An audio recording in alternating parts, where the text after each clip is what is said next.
Gente querida do Terror Nadna, é conversando que a gente se entende. Conversemos então. E hoje iremos conversar sobre o quê?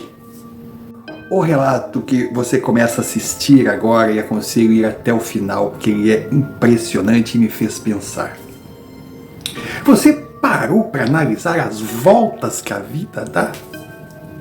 Sem dúvida a vida apronta. Mas ela cria mecanismos, armadilhas, capazes de colocar no mesmo lugar, na mesma hora, pessoas que viveram mundos totalmente diferentes. E se analisarmos friamente, a chance de se encontrar seria uma em milhões. Encontro esse, que pode ser para o bem ou para o mal. O famoso homem certo, mulher certa, na hora certa, ou pessoa errada, na hora errada. E principalmente, no lugar certo ou lugar errado.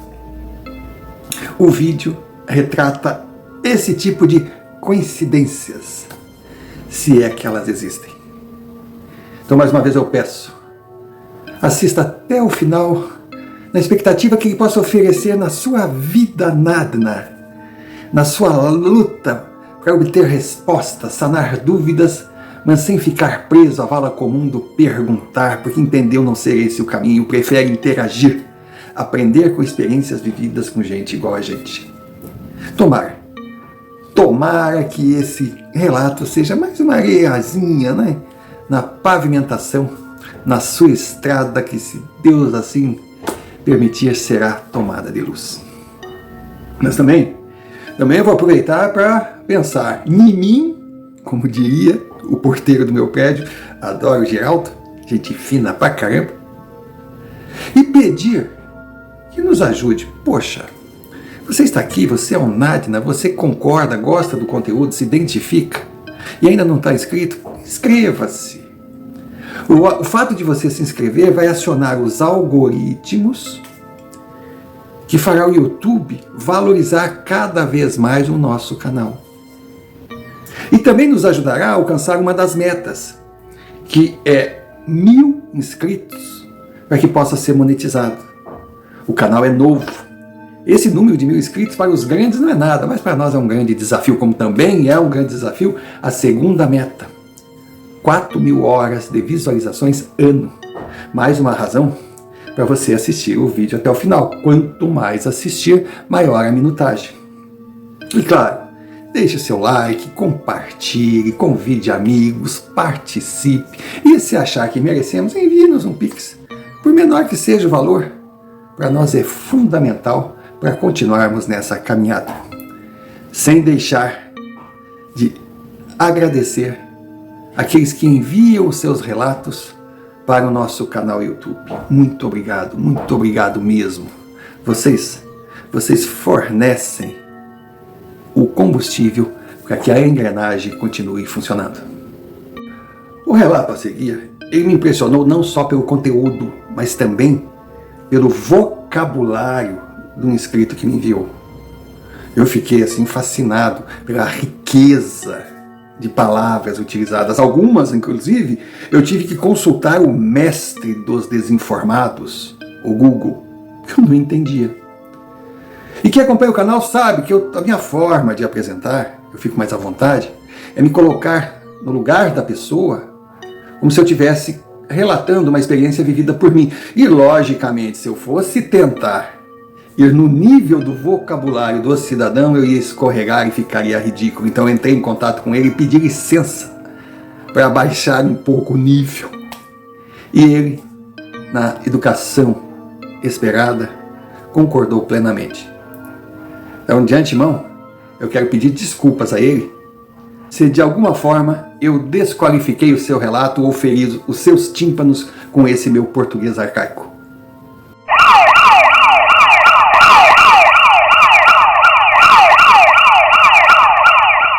Senhor Romário, um prazer estar aqui no Terror Nadna. E como de costume, uma regra na minha vida, serei direto. O meu nome é Aníbal. Tenha certeza que ele é fictício não só para respeitar as regras do canal, mas por razões óbvias, eu quero evitar qualquer tipo de identificação. Durante a minha vida profissional, eu atuei na área do direito, da advocacia e na promotoria. Foram anos de muito trabalho, alimentando um sonho com a minha esposa Catarina, a minha parceira de uma vida. Quando nós aposentássemos, filhos criados, nós teríamos que optar por uma das alternativas: comprar um motorhome e cair pelo mundo, ou comprar um lugarzinho só nosso no interior, distante o suficiente da civilização para evitar a presença de intrusos indesejáveis, na barranca de um rio, mas numa altura segura, para que não corrêssemos o risco de sermos visitados pelas águas nessas noites de enxurradas que de vez em sempre acontecem. Optamos pelo sítio. Aí foi uma longa pesquisa, muitos locais visitados, até que chegamos no interior do Paraná. O senhor Romário, a impressão é que dava que ele foi construído para realizar o nosso sonho. Sabe quando a gente chega num local assim, olha e diz, é aqui? Eu fiquei empolgado, mas Catarina se mostrou maravilhada, tanto que quando eu entrei, eu comecei, bom, nós temos que fazer essa reforma aqui, temos que mexer ali, temos que... Ela falou de jeito nenhum, para quê? Para descaracterizar? Não, isso aqui precisa, sim, de uns consertos, de uns reparos, de uma boa limpeza, mas tá bom demais, eu quero assim. Eu quero a minha cabana com cara e jeito de cabana. Era um interior, vizinhos distantes, inclusive nesse interior, a gente conseguia ainda sentir o cheiro da fumaça vinda de chaminés ao longe e até mesmo o som de serras. O pessoal aqui no outono ele usa muita serra para preparar a lenha para poder passar a noite. Então, foi maravilhoso encontrar aquele local. Imagine a lareira, o vinho, a varanda com vista para o rio lá embaixo, lua cheia, o silêncio. Um local apropriado para que pudéssemos colocar a nossa biblioteca, para que os grandes amigos de nossas vidas nos acompanhassem. E até nós chegamos a comentar que seria difícil a gente voltar para o nosso apartamento na capital, porque aquela casa tinha nos adotados e não o contrário. Então foi tudo muito bom. Nossos filhos foram nos visitar. Bom, a menina de cara diz, vocês são loucos vindo para esse fim de mundo. Nossa, eu creio que não precisa mais nada, né? Já sabem o tipo, porque o meu amor é, né? A menina dos shoppings, das festas, da cidade grande, ela é urbana. Já o menino olhou assim e disse, eu não sei se eu moraria aqui, mas o lugar é muito bonito. Ele sempre político em cima do muro. O mais velho foi taxativo. Eu adorei. Esse puxou o velho aqui. Então vieram os nossos filhos, vieram os netos, as esposas, a nossa menina ainda era solteira. Foi assim uma noite incrível, um jantar.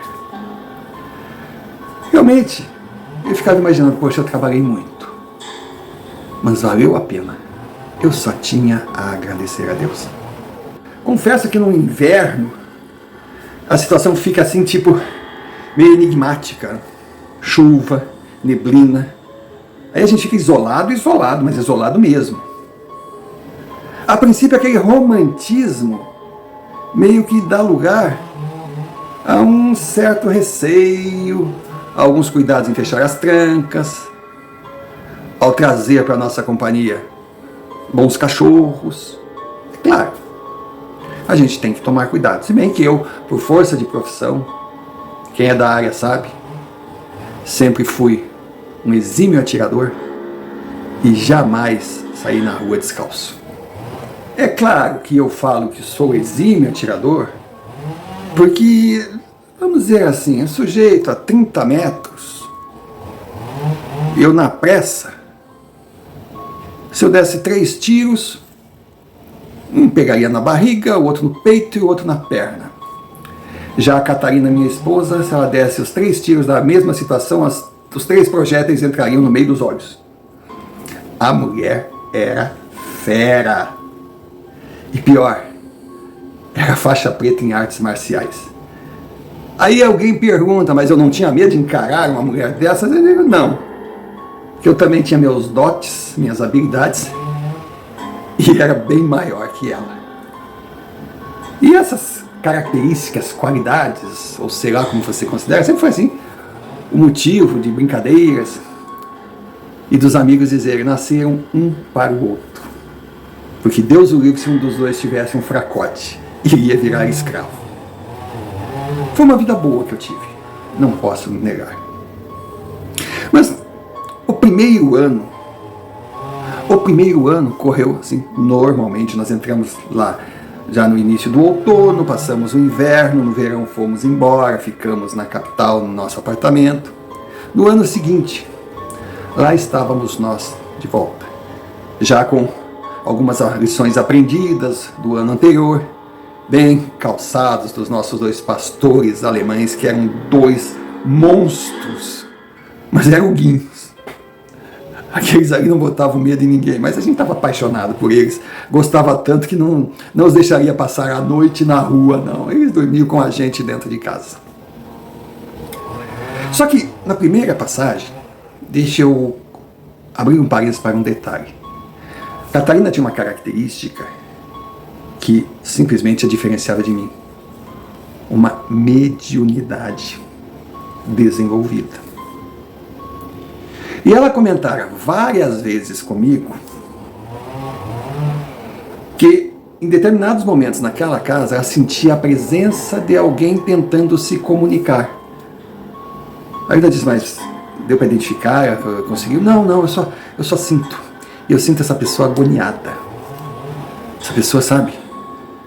Mas eu sinto que ela não vai me fazer mal. Ela não quer me fazer mal. Ela quer se comunicar comigo. Mas por alguma razão ela não consegue. Mas como eu já estava acostumado com a esposa que eu tinha, tanto que muitas vezes eu pensava, poxa, será que eu devo mesmo fazer sexo com ela, sem roupa, cercado de espectadores? Era uma coisa estranha, realmente era uma coisa estranha. Ela ria muito de mim. E na volta, no segundo ano, parece que aquela pessoa que tentava se comunicar, mas não conseguia, descobriu uma forma de chegar até Catarina. Lembro bem daquela noite. Eu estava na sala, nós havíamos jantado. Eu peguei um livro para ler. Estava ali fumando meu charuto, tomando meu café, quando eu ouvi Catarina me chamar. Ela estava no quarto, mas ela me chamava com uma voz meio abafada, meio aflita. Aí eu cheguei a me assustar, mas eu estranhei e fui até ela. Quando eu cheguei, Sr. Mário, ela estava sentada. Ela tremia, mal conseguia falar. E só me perguntava, ele ainda está aí? E apontava para o lado esquerdo da porta. Eu repito o que havia dito. Eu nunca tive esse dom. Mas naquela noite especial, eu prestei atenção em alguns detalhes.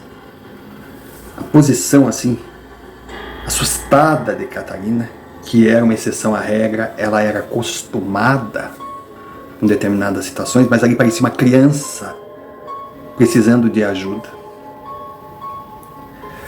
À esquerda tinha uma grande janela com cortinas. As cortinas balançavam. De alguma forma, eu tinha a impressão de ter uma sombra diferente ali. Mas eu não vou garantir, porque de repente tem a luz, a cabana de madeira, tem a parte de alvenaria, e eu estava meio assustado, só que me chamou muita atenção a atitude de Thor, um dos nossos pastores. Porque Thor era o querido da mamãe. Enquanto o gorila era o pastor da minha vida. Então era assim, onde eu ia, o gorila ia, onde Catarina ia, lá estava Thor. E Thor estava no quarto. Ele estava ao lado de Catarina, em posição de sentinela, não de ataque. E eu percebia que ele também olhava para o mesmo lugar que eu olhava. Mas ele não se sentia ameaçado, e também não sentia ameaça nenhuma sobre a minha esposa. Mas ele ficava tipo assim...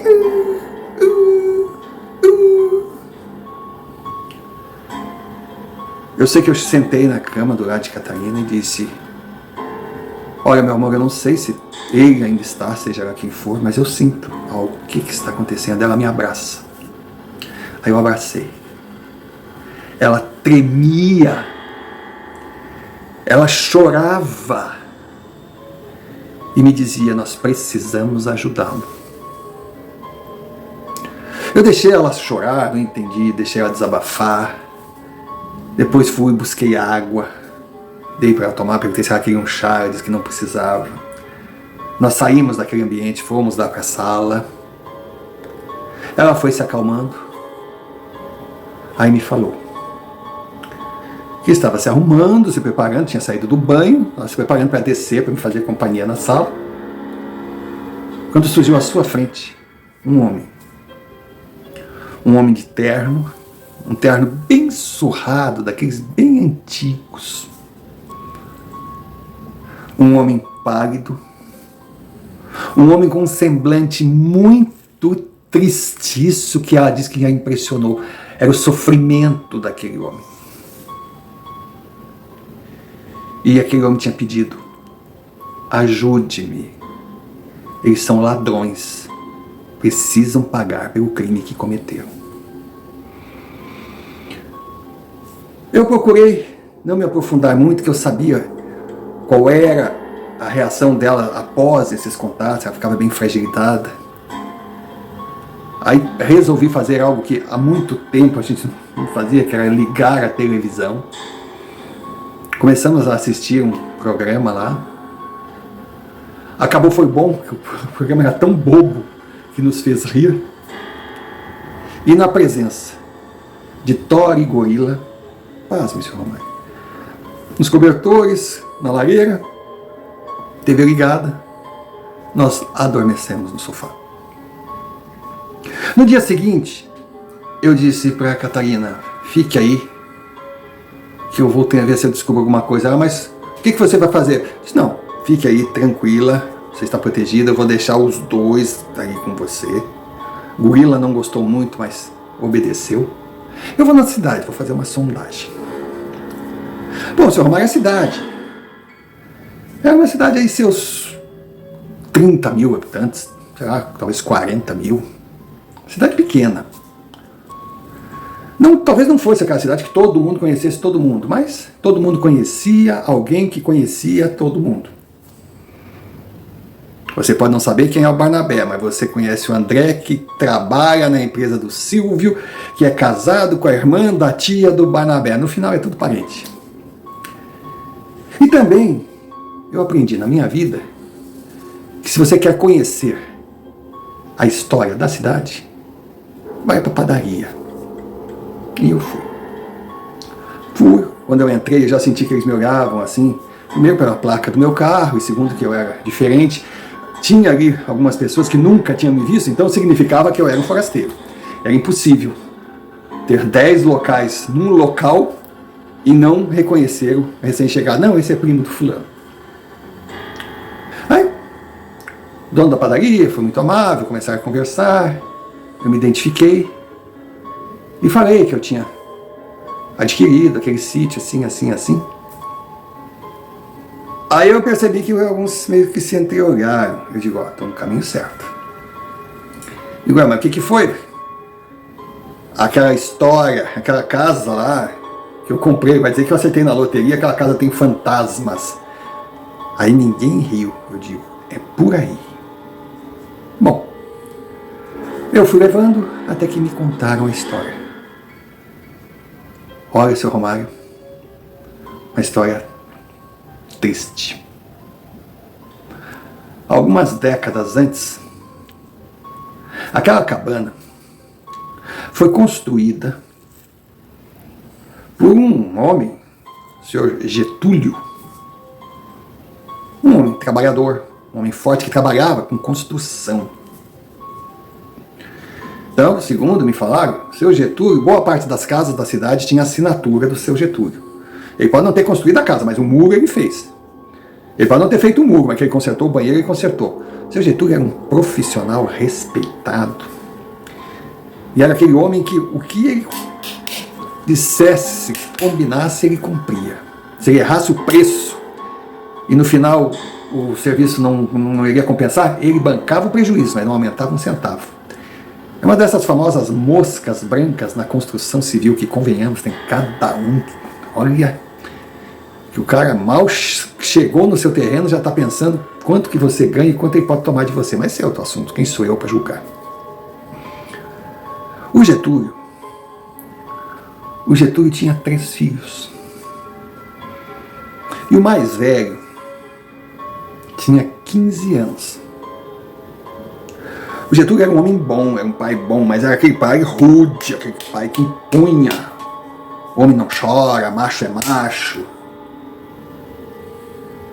E o filho mais velho do Getúlio, ele era meio assim, não vou dizer que fosse homossexual, que fosse gay, isso o pessoal falando, não, ele não era, mas, sabe, o famoso criado com vó. Ele era mais adocicado. E o Getúlio ficava injuriado. A mãe, a esposa dele, queria chamar de Andrezinho. Andrezinho não, meu filho é André. Que história é essa de Zinho? Andrezinho. O cara era... E logo, o André estudava, os outros eram pequenos. E o Getúlio começou a levá-lo nas construções. Mas o menino estava na cara que não nasceu para a profissão. Sabe? As mãos eram delicadas demais e o pai olhava, a mão de seda, isso é mão de homem, rapaz, pega aquele tijolo lá. Ele judiava. Tiveram dias muito quentes que teve uma briga conjugal, teve quase uma separação, porque o André pegou uma insolação. Chegou em casa assim, derretendo de suor, tremendo de frio, era bruto. Mas de alguma forma o André estava aprendendo a profissão. Só que numa obra, o André estava num andaime, caiu. Estava ele e o pai trabalhando.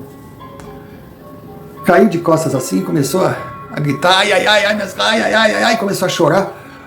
O Getúlio veio de lá, mas deixa de ser marica. Ele, pai, tá doendo, ai, pai, minhas costas, pai, tá doendo, pai, pai.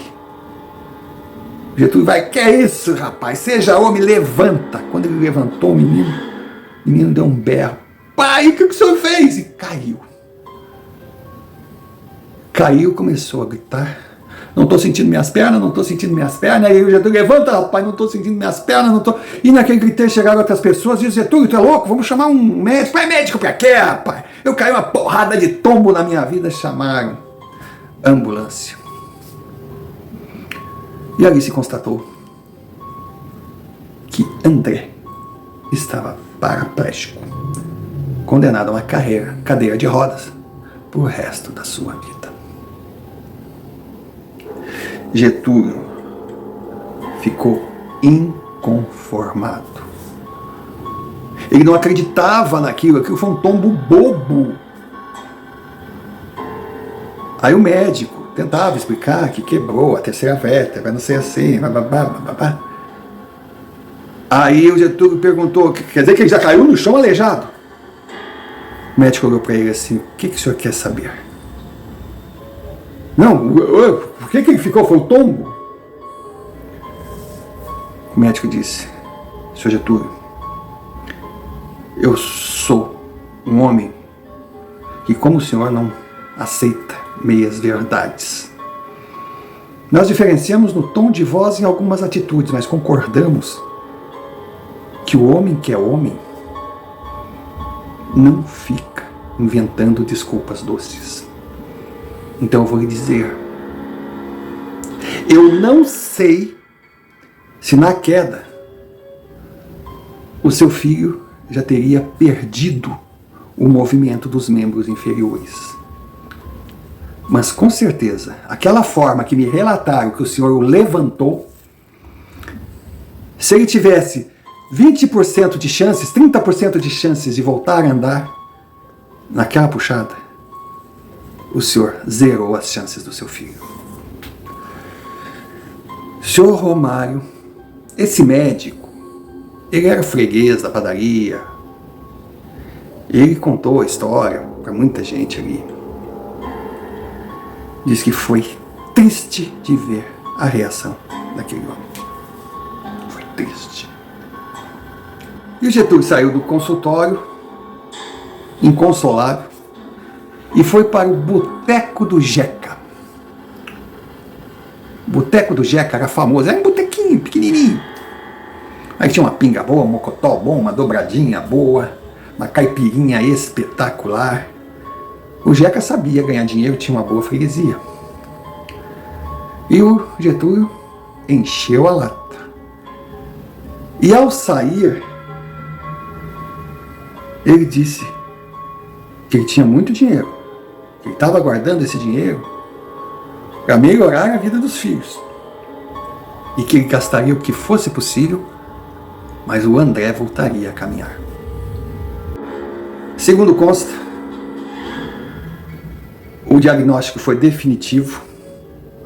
O André receberia alta do hospital, teria que fazer fisioterapias para evitar atrofias, mas ele estava condenado à cadeira de roda. Quando ele chegou em casa, que Getúlio foi conversar com ele, André olhou para ele e disse: está satisfeito agora? Conseguiu botar o Marica onde tu queria que ele ficasse? E saiu. E nunca mais conversou com o pai. Só que esse nunca mais, segundo consta, foram poucas semanas. Porque Getúlio não suportou a dor. Não era um homem com a lucidez necessária para viver com aquele remorso. E o amor que ele tinha pelos filhos, pela esposa, pela família, era tão extraordinariamente grande que o deixava vulnerável, totalmente indefeso diante da situação. Então, numa tarde, depois de muitas iguais, Getúlio chegou bêbado em casa, desceu a barranca, caiu no rio e não mais voltou. Não se sabe se ele se jogou, não se sabe se ele caiu por estar com umas e outras na cabeça. Para aquela família foi terrível. Do nada, a esposa de Getúlio estava viúva, estava sem renda, com 2 filhos pequenos e um paraplégico. Ela chegou, aí no banco, o gerente falou que, infelizmente, a conta de Getúlio tinha só uns trocados. Ela procurou todo tipo de ajuda. Aí, como não tinha mais a quem recorrer, resolveu vender aquela propriedade e, com o dinheiro, voltar para sua terra. Os primeiros a comprar ficaram um pouco lá, porque ela tinha a fama de assombrada, que tinha um homem vagando por ali. Aí vieram outros, e ninguém conseguiu ficar. Foi quando eu entrei em cena. Aí eu fui para casa, contei tudo em detalhes para Catarina. Aí ela disse, ela teve a mesma conclusão que eu. Essa mulher foi roubada. Eu olhei para Catarina, tu pode ter certeza. E é isso que esse homem está cobrando. E eu vou descobrir quem foi. Outro dia, coloquei mais uma vez os meus conhecimentos para seguir na minha investigação. Impressionante, né, Sr. Romário? Eu estava diante de uma situação que, apesar dos meus longos anos enfrentando vários casos de processos criminais, eu estava prestes a me deparar, depois de aposentado, com o primeiro com força de me emocionar. Saí de casa cedo, decidido. Vou saber aonde anda o Jeca, o dono do boteco. Porque eu tinha essa coisa na cabeça. Em boteco, em situação difícil ou alcoolizado, as pessoas falam demais. Quem sabe o Jeca pudesse me dar um início do fio da meada. Algum frequentador, alguma coisa estranha, uma pessoa diferente. Mas quando eu cheguei lá, não tinha mais bar ali. Aí eu perguntei para a vizinhança se o bar do Jeca tinha fechado. Aí tem uma senhora que falou: nossa, o senhor não é daqui não, né? Eu digo: não. Nossa, faz anos que fechou. E por favor, se o senhor encontrar o senhor Eduardo José, não o chame de Jeca, ele não gosta desse apelido não. Eu digo: nossa, mas quem é Eduardo José? É o antigo proprietário, que na época era chamado de Jeca, e hoje é dono do maior supermercado da cidade, um dos homens mais ricos. Eu digo: é. Mas e ele enriqueceu com o bar? Olha, disse a moça, sabe, eu não quero me meter com isso, eu nem conheço o senhor, sabe, deixa pra lá. Não, eu não falei nada, eu só sei que o dono do bar, eu digo: não, mas eu só queria saber como é que era. Pá! Porta na minha cara. Aí eu fui no mercado do senhor Eduardo José. Eu fiquei até impressionado. Era um prédio gigantesco, eu já tinha até passado pelo mercado. Na verdade era um atacadão, era supermercado e atacado, tinha caminhões chegando, saindo. Sabe aquela coisa de interior que um local só é tudo? Então era mercado, atacadão, açougue. Era, sabe, era tudo, se bobeasse ali seria a igreja, o cartório, tudo ali. A alimentação era com o homem, era caminhão para cima, para baixo, e eu olhava o logo dos caminhões. Ou eram terceirizados que trabalhavam com o logo, ou o homem estava com uma frota boa, ele realmente.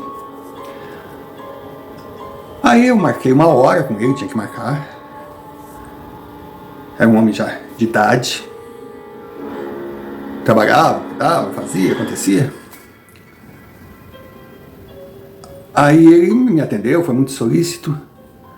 Aí perguntou: o que eu posso servi-lo? Eu disse: eu vim falar a respeito do senhor Geraldo. O homem meio que balançou. Eu digo: aí tem. Porque eu falei um nome de um homem que já tinha morrido. E não era pouco tempo. Pelo que eu tinha informado ali, aquela tragédia toda aconteceu, na verdade, há 12 anos atrás, não em algumas décadas, na primeira informação. Mas, poxa, Geraldo não é um nome tão raro. O normal seria dizer quem? Sabe? Que, poxa, na cidade tem o Geraldo Joaquim, o Geraldo Silva, o Geraldo Felipe, o Geraldo... Mas estava na cara que ele fechou em cima do Pedrinho. Aí voltou a me olhar: não estou entendendo, o que o senhor quer saber sobre o Geraldo? Aí eu perguntei: mas o senhor sabe o Geraldo que eu estou comentando? É claro que eu sei. É o Geraldo Pedreiro, né? O senhor está morando na casa que era dele. Aí eu digo: tá. Ou ele realmente não tinha nada, ou ele foi muito inteligente, já quebrou a minha primeira suspeita. Eu disse: pois é, eu comprei a casa dele. O senhor tem notícia da viúva, dos filhos? Ele: não, eles saíram daqui, nunca mais voltar. Eu digo: pois é, né? Eles ficaram numa miséria, né? Não, foi muito triste. Eu digo, pena que o senhor não tem o paradeiro, que eu não comprei deles, eu comprei de outra família, mas eu fiquei curioso, eu queria saber mais, mas tudo bem, até logo, até logo, até logo. Mas quando eu saí, eu vi que ele ficou meio... Segunda parada, o banco. O banco que o Geraldo tinha conta. Aí cheguei no banco, perguntei pelo gerente, me mostraram, e pasme, era o mesmo gerente. Eu fiquei impressionado da longevidade do homem naquela agência. Aí eu fui conversar com ele.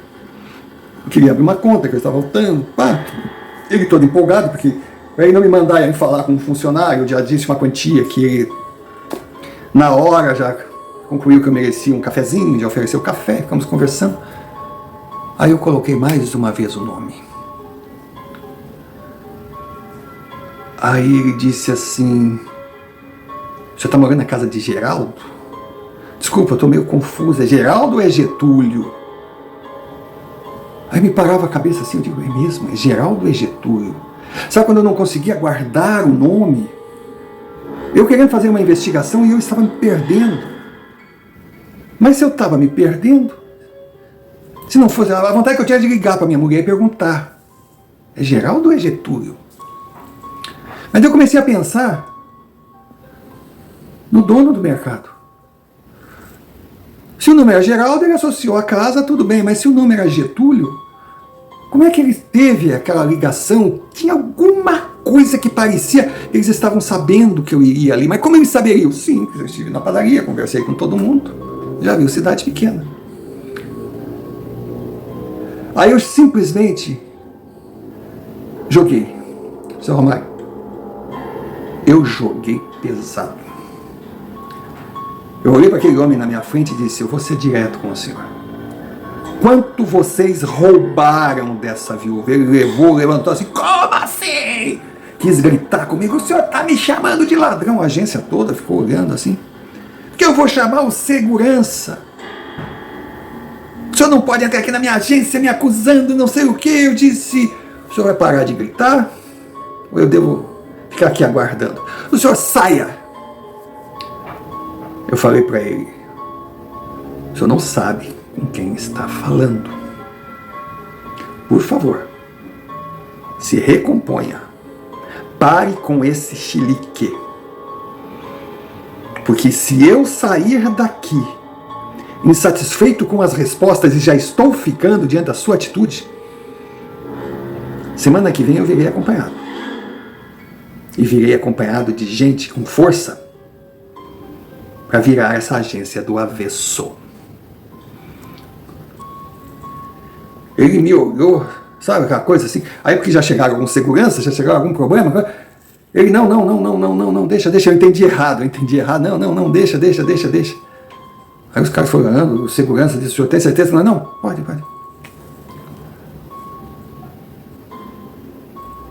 Aí ele olhou para mim assim, o que o senhor quer comigo? Aí eu acho que eu chutei alto demais. Mas eu acho que eu acertei. Eu achava. Eu disse, aquele pobre homem falou na padaria que tinha dinheiro guardado e ia usá-lo no tratamento do filho e que não era pouco dinheiro. Dias depois, ele foi no boteco do Jeca,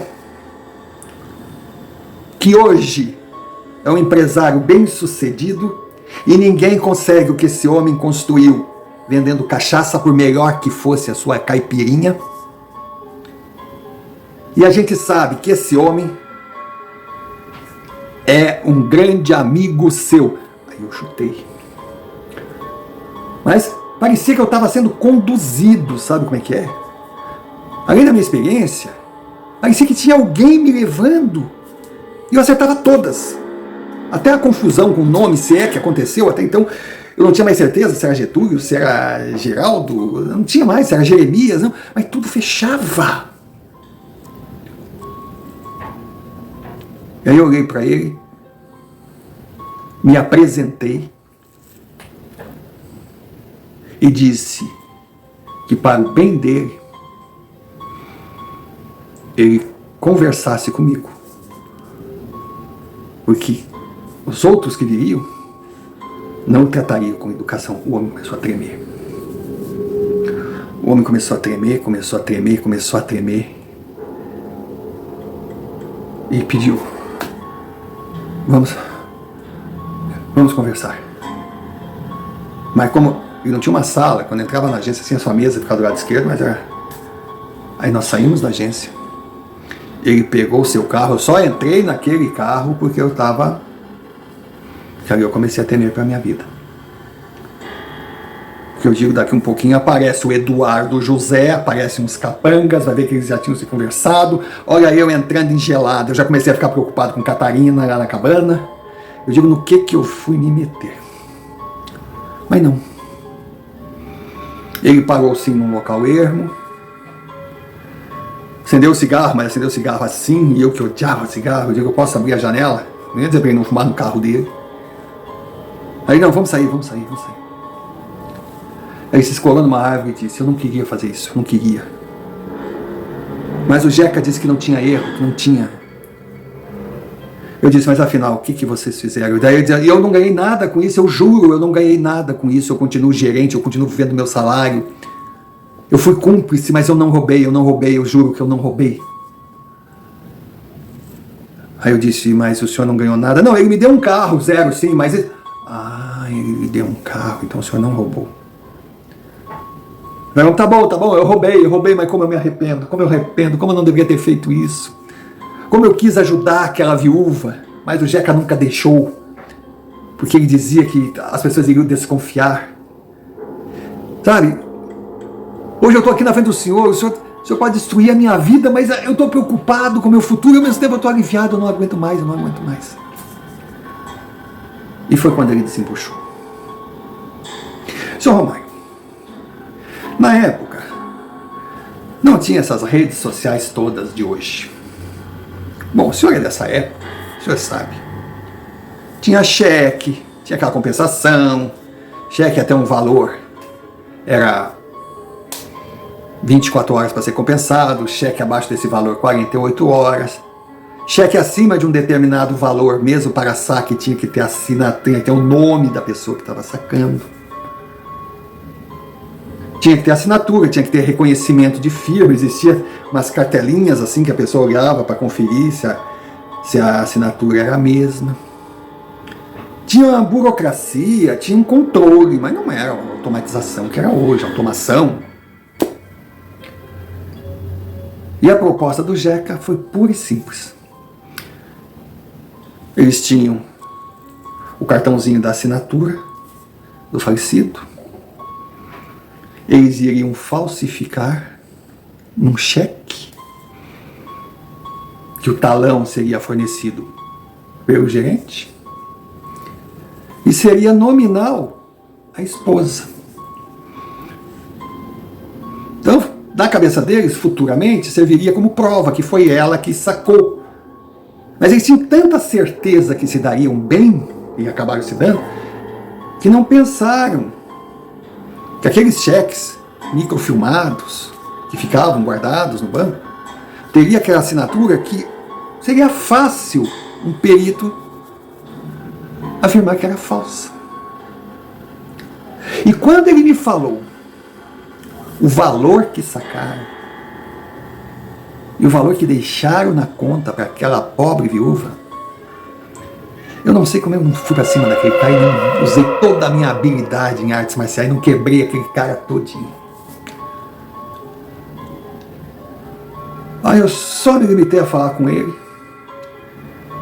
e dizer que ele sabia que eu não tinha nada pessoal contra ele, que eu não estava julgando, mas que na minha posição eu tinha que comunicar às autoridades e que não seriam as autoridades locais. Aí pedi para ele me deixar em casa, entrei na cabana, Catarina veio, e aí, como é que foi? Pega o que tu tem que pegar aí, rapidinho, vambora. Mas o que eu... Vamos embora. E fechei tudo. Não sei se a cabana chegou a ser visitada. Eu sei que eu fui para a capital, fiz a denúncia, o processo foi reaberto.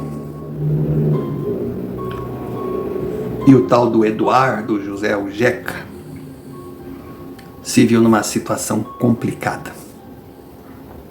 Na sequência, eu entrei em contato com a viúva. Na verdade, entrei em contato com um dos seus filhos mais novos, porque ela já havia falecido. O seu filho, o André, estava tocando a vida, estava conseguindo seguir em frente e virou uma espécie de arrimo de família. Ele que comandava a vida dele próprio e dos dois irmãos. E aquela pobre viúva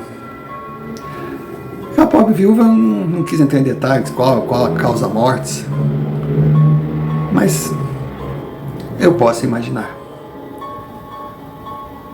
Aí os filhos entraram também contra um processo contra os dois homens. Cadeia. Eles não pegaram. Chegaram presos, deu escândalo, aquela coisa toda. Mas sabe como é que é, né? O homem tinha dinheiro. Agora, o gerente perdeu sua aposentadoria, perdeu isso, perdeu aquilo. O homem se arrebentou, teve um final de vida trágico. Poxa, só por causa de um carro, né? E ele não roubou. E o grande empresário foi condenado a pagar uma fortuna de indenização à família. Mas não é pagar se assim desejar, não, foi confiscado mesmo. Ele teve contas bloqueadas e teve que devolver uma boa quantia e até muito mais, porque ele fez aquele dinheiro crescer. Mas certamente todo aquele dinheiro não devolveria os anos de sacrifício que aqueles jovens tiveram que encarar. Mas em compensação, poderia garantir um futuro melhor. Pois é, senhor Romário, a vida apronta. Mas eu fico pensando como explicar o fato de Catarina e eu chegarmos naquela casa. E lógico, nós resolvemos não permanecer por lá, porque, sabe, a coisa é complicada. Mas nós ainda voltamos. Voltamos e passamos algumas noites lá, antes de vendê-la. E numa dessas noites, aquela criatura fúnebre, tensa, escura, sem vida, magoada, que aparecera para Catarina, voltou a aparecer para nós dois. Aí eu vi, foi a primeira e única vez que eu vi algo que não pertence a esse mundo, que eu pude testemunhar a força espiritual da minha esposa.